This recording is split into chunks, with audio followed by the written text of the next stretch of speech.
नमस्कार दोस्तों, स्वागत है आपका विक्रम क्लासेस पर। हिंदी के महत्वपूर्ण प्रश्नों के साथ में जो यूपी ट्रिपल एससी की पीटी की परीक्षा है काफ़ी महत्वपूर्ण है और इसमें हिंदी के सिलेबस के अनुसार जो है प्रश्नों को शामिल किया गया है, जिसमें जैसे संधि है, विलोम शब्द हैं, अनेक शब्दों के लिए एक शब्द है, मुहावरा है, लिंग से संबंधित प्रश्न है। तो इसी तरीके से सभी प्रश्नों को इसमें शामिल किया गया है। तो चलिए शुरू करते हैं अपने पहले क्वेश्चन से। दो वर्णों के मेल से होने वाले विकार या परिवर्तन को कहते हैं। सही आंसर है सी, संधि। अगला है, संधि कितने प्रकार की होती है। सही आंसर है बी, 3 प्रकार की। स्वर संधि, व्यंजन संधि और विसर्ग संधि। तो ये 3 प्रकार की संधियां होती हैं। अगला है, उन्माद का संधि विच्छेद होगा। सही आंसर है ए, उत्धन माद। इसमें जो है व्यंजन संधि होगी, क्योंकि ता में जो है अलंत का प्रयोग किया गया है। तो जब कभी शब्द इस तरीके से, जैसे आधीला पूरीला है, आधी ना पूरी ना हो, या उनमें जैसे आधी ना और माँ का प्रयोग दिया गया, तो इस तरीके से अगर व्यंजन आते हैं जिनमें उच्चारण एक जैसा हो, तो उनमें जो है धन के ठीक पहले है ता का प्रयोग करके उसमें हलन का प्रयोग किया जाता है, और वे सभी संधियाँ जो है व्यंजन संधि होती हैं। अगला है, विसर्ग संधि है। सही आंसर है सी, निष्कर्म। तो जिन शब्दों में षटकोण वाली सा का प्रयोग किया गया हो और रेफ वाली रा का प्रयोग किया गया हो, तो उनमें जो है अधिकतर विसर्ग संधि होती है। अयादि संधि है। सही आंसर है ए, नौ धन इक। तो इसमें अयादि संधि है। अयादि संधि में जो है उच्चारण में अय, आय, अव और आव का प्रयोग किया जाता है, और इस संधि में जो है अंत में जो है शब्द का जो धन के बाद में निकलता है उसमें प्रत्यय का प्रयोग होता है। जैसे नाविक, तो नाविक का संधि विच्छेद है नौ धन इक। क्योंकि आप देखें नाविक तो इक प्रत्यय निकल रहा है, तो इस तरीके से ये अयादि संधि होगी। अब सिंगल आप देखें, जैसे नयन अगर लिखा हुआ है तो सिंगल पाई होगी ने धन अन, ये नयन का होगा। अगर इसी जगह पर लिखा हो नायक, तो इसमें 2 पाई होंगी, नय धन अक। तो ये चीज़ इसमें अयादि संधि में समझने वाली होती है, और ये ज़्यादातर जो है आय आय अवाब उच्चारण निकलता है, और इसमें अंत में जो है प्रत्यय का प्रयोग किया जाता है। अगला है, प्रत्युत्तर का संधि विच्छेद होगा। सही आंसर है डी, प्रतिधन उत्तर। इसमें जो है यण संधि होगी।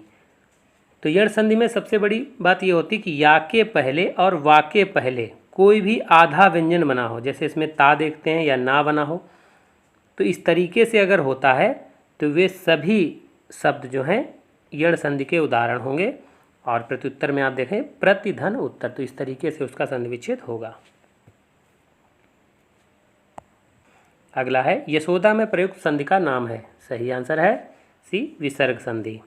तो ज़्यादातर जिनमें जो है संयम वाली सा का प्रयोग किया जाता है वे विसर्ग संधि होती है। अगर आप इसका संधि विच्छेद करेंगे तो होगा यशः धन दा, तो ये इसका संधि विच्छेद होगा। स्वच्छंद में कौन सी संधि है। सही आंसर है डी, व्यंजन संधि। तो जिन शब्दों में जो है चा के साथ में छा प्रयोग किया जाए वे सभी संधियां व्यंजन संधियां होंगी। जिन शब्दों में 2 बार चा या चा के साथ छा का प्रयोग किया जाए लेकिन वे शब्द के अंत में ना आए, जैसे आप देखें स्वेच्छा, तो इसमें भी चा छा है लेकिन ये व्यंजन संधि नहीं होगी। अब आप देखें स्वच्छंद, ये इसमें बीच में है, तो इस तरीके से ये व्यंजन संधि होगी। अगला है, यायावर का विलोम क्या होगा। सही आंसर है डी, स्थिर। यायावर का मतलब होता है घुमंतु। अगला है, पुष्ट शब्द का विलोम है। सही आंसर है डी, क्षीण। अगला है, अनभिज्ञ का विलोम है। सही आंसर है डी, अभिज्ञ। तो अभिज्ञ का अनभिज्ञ होता है और अज्ञ का विज्ञ होता है। अज्ञ का मतलब होता है अज्ञानी, जबकि विज्ञ का मतलब होता है जानने वाला। तो इसी तरीके से अनभिज्ञ है वो जानता नहीं है, लेकिन अभिज्ञ मतलब ज्ञानी। अगला है, उद्धत का विलोम क्या होगा। सही आंसर है डी, विनत। अगला है, समष्टि का विलोम शब्द है। सही आंसर है बी, व्यष्टि।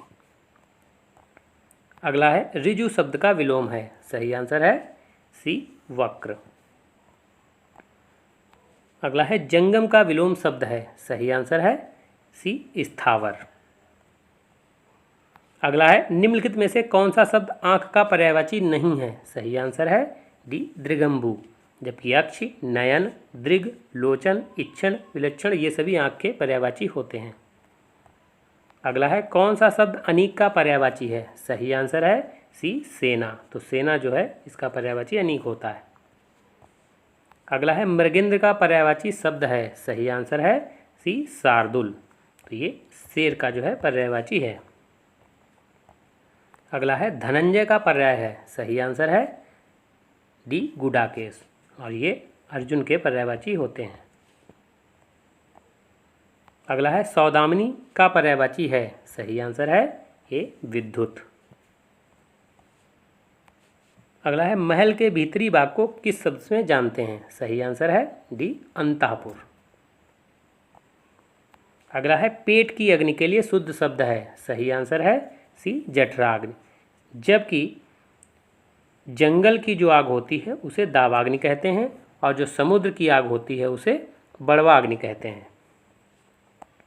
अगला है मोक्ष की इच्छा रखने वाला वाक्यांश के लिए उपयुक्त शब्द है? सही आंसर है सी मुमुक्षु।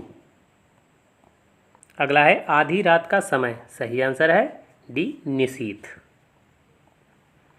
अगला है गुरु के समीप रहकर अध्ययन करने वाला के लिए एक शब्द है? सही आंसर है बी अंतेवासी, तो गुरु के समीप रहकर अध्ययन करने वाले को अंतेवासी कहते हैं।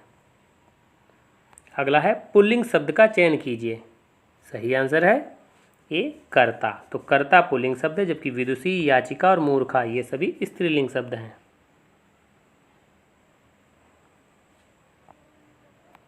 अगला है विद्वान शब्द का स्त्रीलिंग होगा? सही आंसर है वी विदुषी। अगला है दिए गए विकल्पों में से कौन सा शब्द स्त्रीलिंग है? सही आंसर है सी कुर्सी, जबकि शेर, पेड़, लड़का ये सभी पुल्लिंग शब्द हैं। निम्न शब्दों में पुल्लिंग शब्द कौन सा है? सही आंसर है ए सस्य, जबकि जाति, विधि और रास ये स्त्रीलिंग शब्द हैं। अगला है दिए विकल्पों में से स्त्रीलिंग शब्द कौन सा है? सही आंसर है डी काया। अगला है अभय उभय शब्द युग्म का सही अर्थ है? सही आंसर है डी निर्भय, दोनों। अभय का मतलब होता है निर्भय और उभय का अर्थ होता है दोनों। अगला है सही अर्थ वाला शब्द युग्म नहीं है? सही आंसर है सी जलद जलद, जबकि जलज का तो सही है कमल, लेकिन जलद का जो होता है ये बादल होता है, और जबकि जलध का या जलधि का समुद्र होता है। अली का भौरा और अली का सखी, अनिल का हवा और अनल का आग होता है।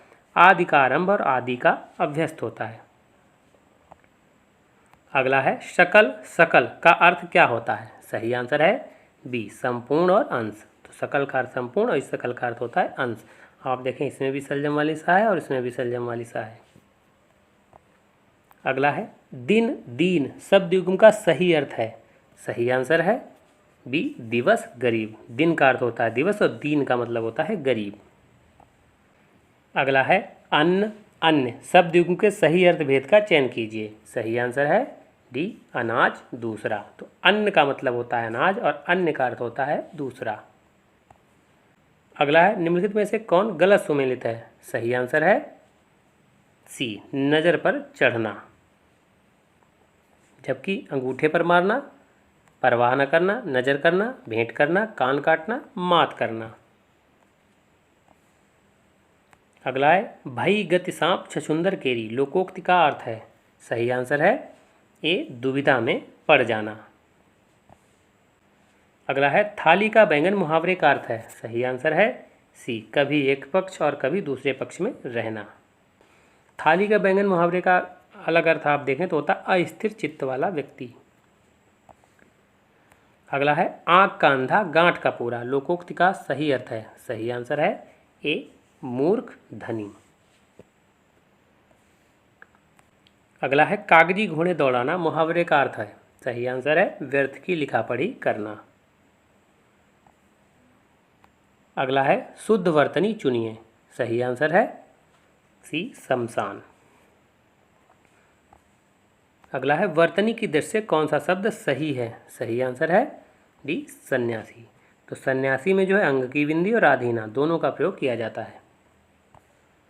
अगला है निम्नलिखित में से शुद्ध वर्तनी वाला शब्द है। सही आंसर है बी हिरण्यकशिपु। अगला है शुद्ध वर्तनी वाले शब्द का चयन करें। सही आंसर है डी ज्योत्सना। तो इसमें आधी ता और आधी सा का प्रयोग किया जाएगा। अगला है शुद्ध वर्तनी का चयन कीजिए। सही आंसर है बी कुमुदिनी। अगला क्वेश्चन है महादेवी वर्मा को ज्ञानपीठ पुरस्कार किस कृति पर मिला है। सही आंसर है ए यामा। जबकि नीरजा, दीपशिखा, श्रृंखला की कड़ियाँ ये सभी महादेवी वर्मा जी की कृति हैं। अगला है रामचंद्रिका की रचना किसने की थी। सही आंसर है ए केशवदास ने। इसके अलावा रसिक प्रिया की भी रचना इनके द्वारा की गई। अगला है जयद्रथ वध किसकी रचना है। सही आंसर है ए मैथिली शरण गुप्त की। अगला है मलिक मोहम्मद जायसी ने किस भाषा का सरल और साधारण रूप अपनाया था। सही आंसर है ए अवधी भाषा का। और मलिक मोहम्मद जायसी की प्रसिद्ध रचना है पद्मावत। अगला है साकेत महाकाव्य के रचयिता हैं। सही आंसर है डी मैथिली शरण गुप्त। तो ये वीडियो कैसा लगा? अगर अच्छा लगा हो तो लाइक करें, शेयर करें, सब्सक्राइब करें। धन्यवाद दोस्तों।